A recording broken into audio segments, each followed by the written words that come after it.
जय भीम, जय जोहार। मैं Poonam Gautam, the architect of modern India Baba Saheb doctor Bhimrao Ambedkar श्रृंखला में आप सभी का स्वागत करती हूँ। वर्तमान में मैं सहायक समीक्षा अधिकारी सचिवालय में कार्यरत हूँ। आज हम राष्ट्र निर्माता बाबा साहब डॉक्टर भीमराव अम्बेडकर जी के कृषि के क्षेत्र में योगदान पर चर्चा करेंगे। जैसा कि भारतीय अर्थव्यवस्था कृषि पर आधारित रही है और भारत की लगभग 70% आबादी कृषि क्षेत्र पर निर्भर है, जिसमें वंचित समुदाय की आबादी सर्वाधिक है। बाबा साहब ने अपने शोध पत्र 1918 में the small holding in India and their remedies में किसानों की समस्याओं पर अपने विचार प्रस्तुत किए। बाबा साहब से पहले बाबा साहब के गुरु राष्ट्रपिता ज्योतिबा फुले ने किसानों का कोड़ा नामक पुस्तक लिखकर किसानों के शोषण को दर्शाया था। बाबा साहब अपनी पुस्तक में कहते हैं कि अगर हम किसानों की समस्या को दूर करना चाहते हैं तो स्मॉल होल्डिंग अर्थात छोटे रकबों को मुनाफे में तब्दील करना होगा। वह कहते हैं कि किसान को कर्ज देना ही काफी नहीं है, बल्कि कृषि और किसानों को आधुनिक बनाने के लिए तकनीकी प्रशिक्षण दिया जाना चाहिए। वर्तमान में जैसे जैसे तकनीकी का उपयोग हो रहा है, उस हिसाब से किसानों को भी नए कृषि यंत्रों के हिसाब से तकनीकी अपडेशन होना चाहिए। ये बात बाबा साहब ने 1918 में ही कह दी थी। उनका मानना था कि किसान की क्षमता बढ़ाना ही अंतिम उद्देश्य होना चाहिए।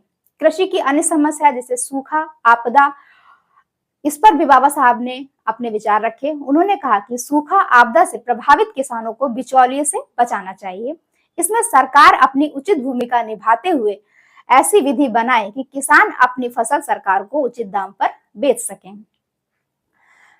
कृषि अर्थव्यवस्था पर डॉक्टर अम्बेडकर के विचार में उन्होंने औद्योगिकरण की वकालत की, तो दूसरी ओर सहकारी कृषि की भी वो बात करते हैं। उन्होंने संविधान सभा में सामूहिक कृषि पर चर्चा की थी। इसके बाद बाबा साहब एक अर्थशास्त्री हैं, तो भारतीय अर्थव्यवस्था में औद्योगिकरण और कृषि विकास अर्थव्यवस्था को बढ़ा सकते हैं, ये बात उन्होंने कही। उन्होंने प्राथमिक उद्योग के रूप में कृषि निवेश पर जोर देने की बात कही। कृषि भूमि के बारे में बाबा साहब कहते हैं कि जो कृषि का बहुत सारा भाग बेकार पड़ा है या उसका उचित उपयोग नहीं किया जा रहा है। उनका मानना था कि जो उत्पादन कारकों का आदर्श अनुपात जो कृषि भूमि को सबसे अधिक उत्पादक के रूप में उपयोग हो सके वो करना चाहिए। कृषि पर निर्भर रहने वाले लोगों के लिए एक बड़ी समस्या ये होती है कि वो अधिकांश समय बेरोजगार रहते हैं, तो इसीलिए उन्होंने अर्थव्यवस्था में औद्योगिकरण की वकालत की ताकि कृषि श्रमिकों को अन्यत्र उपयोग किया जा सके। इसके बाद बाबा साहब कहते हैं कि जो अधिशेष श्रम है वो कृषि चैनलों से गैर कृषि चैनलों में स्थानांतरित करने की आवश्यकता है। उन्होंने औद्योगिकरण के साथ साथ राज्य समाजवाद, जो कृषि अर्थव्यवस्था में राज्य समाजवाद के 3 सिद्धांतों की बात कही, जिसमें उन्होंने कहा कि कृषि भूमि पर राज्य का स्वामित्व हो, राज्य द्वारा उत्पादन के लिए संसाधनों का रखरखाव किया जाए और आबादी के बीच इन संसाधनों का उचित बंटवारा किया जाए या वितरण किया जाए। नेक्स्ट कहते हैं कि अर्थव्यवस्था को स्थिर करने के लिए भूमि राजस्व कर और उत्पादक शुल्क नीति में योगदान दिया।